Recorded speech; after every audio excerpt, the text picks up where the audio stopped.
बिस्मिल्लाहिर्रहमानिर्रहीम बिस्मिल्लाहिर्रहमानिर्रहीम अस्सलाम वालेकुम वरहमतुल्लाह। आज हम सूरह आला को मुख्तसरन समझेंगे, लेकिन इसकी जो पहली आयत है इसकी मैं थोड़ी वजाहत ज़रूर करूँगी, जिसको आपने लाजमी सुनना है। अल्लाह ताला कहते हैं सब्बिहिस्मा रब्बिकल आला, पाकी बयान कर अपने रब के नाम की जो बुलंद है। सब्बिहिस्मा नाम की तस्बीह बयान करो, रब्बिकल आला उस रब की जो आला है। ये असल में सुबहान रब्बियल आला इसका जवाब है। यानी जब अल्लाह ताला कहते हैं कि मेरे नाम की पाकी बयान करो क्योंकि मैं आला हूँ, यानी मैं तुम्हारा रब हूँ। एक तो पूरी पावर पूरी अथॉरिटी तुम्हारे ऊपर है मुझे, और दूसरा मैं आला हूँ यानी सबसे बुलंद तरीन, यानी कोई मेरे मकाम को पहुँच नहीं सकता। और फिर हम नीचे से नीचे होकर सजदे में खुद को झुकाकर जितना झुका सके उतना झुकाकर कहते हैं सुबहाना रब्बियल आला, मेरा आला रब पाक है। और यहाँ पर सुबहाना पाक या तस्बीह को लफ्ज़न बयान करना किसी काम का नहीं, जब तक हम उस तस्बीह को असल ना समझें।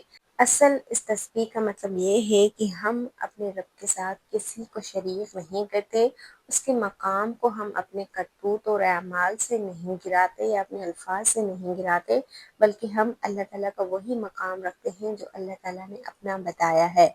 अल्लज़ी खलक़ फसव्वा, अल्लाह कौन है जिसने पैदा किया और फिर ठीक ठाक बनाया, यानी दुरुस्त किया। हमारे अंदर एक खुसूसियत, एक खासियत जो अल्लाह ताला ने रखी है वो है बराबरी की, वो है ठीक ठाक बनाने की। यानी अल्लाह ताला ने हमें हर लिहाज से परफेक्ट बनाया है, एतदाल वाला, दरमियानी चाल वाला बनाया है।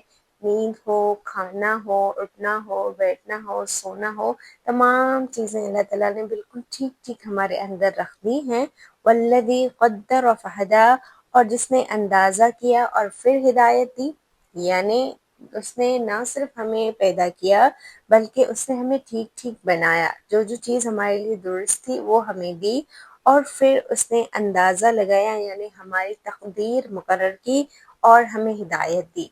यानी बनाकर छोड़ नहीं दिया, बल्कि अल्लाह ऐसा खालिक है जो हमारी तकदीर मुकर्रर करता है और जो हमें हिदायत देता है। यहाँ तक कि परिंदों को भी हिदायत है कि उनको कैसे खाना हासिल करना है, कैसे खिलाना है, कैसे उड़ना है।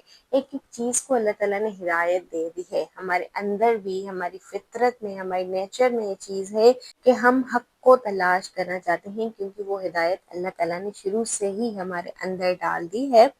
वल्लज़ी अख़रजल मरआ, और वो जिसने निकाला ज़मीन से चारा, यानी उसने फिर हमारे लिए ज़मीन से ही खद्दो खुराक का इंतज़ाम किया, एक एक चीज़ का इंतज़ाम किया जो इस दुनिया में रहने के लिए हमें मदद दे, ज़िंदा रहने के लिए हमारा सहारा हो।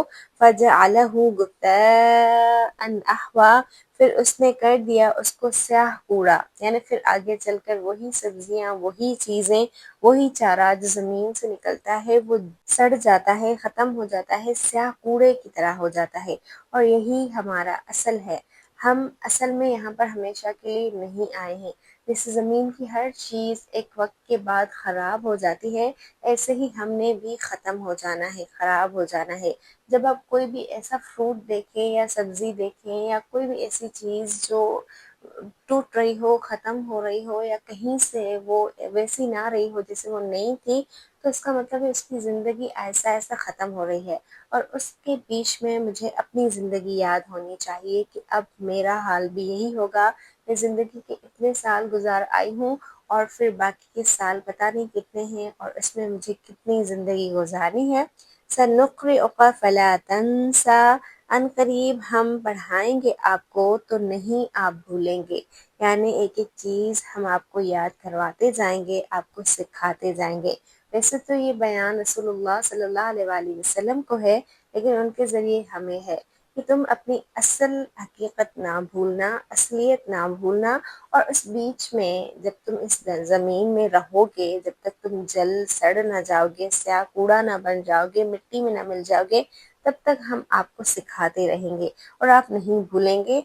इल्ला माशा अल्लाहु, مگر جو اللہ چاہے، آپ اتنا ہی بھولیں گے جو اللہ چاہے۔ انہ یعلم الجہر وما یخفی، بے شک وہ جانتا ہے ظاہری بات کو اور جو چھپی ہوئی ہو۔ وَنُيَسِّرُكَ لِلْيُسْرَىٰ، اور ہم سہولت دیں گے آپ کو آسان راستے کی، یعنی ہم آپ کے لیے اس زندگی میں چلنے کا راستہ آسان کر دیں گے، کیونکہ ہم ہر چیز جانتے ہیں، ظاہر ہو یا چھپی ہوئی۔ فَذَكِّرْ إِن نَفَعَتِ الذِّكْرَىٰ، تو آپ نصیحت کیجئے اگر نصیحت نفع دے، یعنی اگر آپ کو ہدایت مل گئی، اگر آپ کو علم مل گیا، وہ علم آپ کو پڑھایا گیا، تو وہ اپنے تک محدود نہ رکھیں بلکہ آپ نصیحت کریں اگر نصیحت فائدہ دے، کیونکہ کچھ لوگ ایسے بھی ہوتے ہیں جن کو کوئی نصیحت فائدہ نہیں دیتی۔ یہ وہ لوگ ہوتے ہیں جنہیں دوبارہ اٹھنے کی یا یہ دنیا ختم ہونے کا وہ یقین نہیں ہوتا، یا وہ یہ نہیں سوچتے کہ جیسے ایک ایک چیز تباہ و برباد یا ختم ہو جاتی ہے، ویسے ہی ہم نے بھی ختم ہونا ہے اور دوبارہ اٹھنا ہے۔ تو ایسے لوگوں کو نصیحت اثر نہیں کرتی۔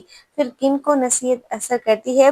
فَيَذَّكَّرُ مَن يَخْشَىٰ، عن قریب نصیحت حاصل کرے گا جو ڈرتا ہے، یعنی جس کے اندر خوف ہو، جس کے اندر خشیت ہو، جو واقعی اپنے آپ کو ضائع نہیں کرنا چاہتا، اپنی زندگی کو ضائع نہیں کرنا چاہتا، اپنے بعد والی زندگی کو برباد نہیں کرنا چاہتا۔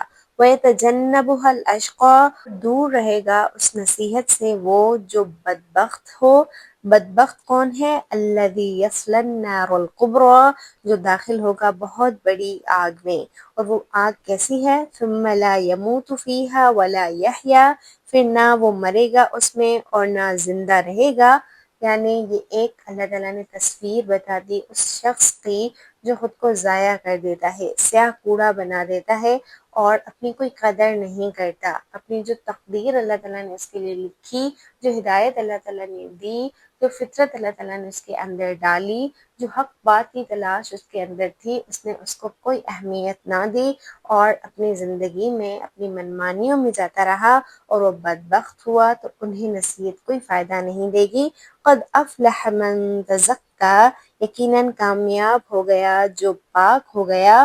وذکر اسم ربہ فصلی، اور اس نے یاد کیا اپنے رب کو اور اس کے لیے نماز پڑھی۔ شروع میں بھی ہم نے وہ تسبیح دیکھی تھی جو ہم سجدے میں پڑھتے ہیں، اور آخر میں بھی اللہ تعالیٰ نے کہا کہ پھر وہ کامیاب ہوا جس نے اپنے رب کا نام یاد کیا اور اس کے لیے نماز پڑھی، یعنی نمازوں کو اس نے لائٹلی نہیں لیا، اپنی زندگی میں 5 وقت کی نمازوں کے ارد گرد گھومتا رہا، اور وہ نمازیں اسے مزید اللہ تعالیٰ سے جوڑتی رہیں، اور ان نمازوں کے بیچ کا جو وقت ہے وہ بھی اسی کا اللہ تعالیٰ کی ہی عبادت میں گزرا۔ بل تؤثرون الحیات الدنیا، بلکہ تم ترجیح دیتے ہو دنیاوی زندگی کو۔ آپ خود سوچیں، ہم کیوں نماز نہیں پڑھتے، یا ہم کیوں اللہ تعالیٰ کو یاد نہیں کرتے، یا ہم اس کی پاکی اس طرح کیوں بیان نہیں کرتے جس طرح حق ہے؟ کیونکہ ہم دنیا کی زندگی کو ترجیح دیتے ہیں، ہمارے لیے اور کام اس نماز سے، اس اللہ کی یاد سے بڑھ کر ہیں۔ والآخرۃ خیر وابقیٰ، جبکہ اللہ کہہ رہے ہیں کہ آخرت بہتر اور زیادہ پائیدار ہے۔ ان ھذا لفی الصحف الاولی، بے شک یہ بات یقیناً پہلے صحیفوں میں بھی ہے، یعنی ایسا نہیں ہے کہ تمہیں کوئی نئی چیز سمجھائی جا رہی ہے کہ آخرت کی تیاری کرو، وہی بہتر ہے، بلکہ وہ پہلے صحیفوں میں بھی یہی بات، پہلے لوگوں کو بھی یہی بات سکھائی گئی تھی۔ صحف ابراہیم و موسیٰ، یعنی حضرت ابراہیم اور حضرت موسیٰ علیہ السلام کے صحیفوں میں یہ سکھایا گیا تھا کہ اس دنیا کی زندگی کو ترجیح نہ دو بلکہ اپنی آخرت کی فکر کرو۔ اللہ تعالیٰ ہمیں ان لوگوں میں سے بنائے جو پاک ہوئے اور جو بدبخت نہ ہوئے۔ آمین۔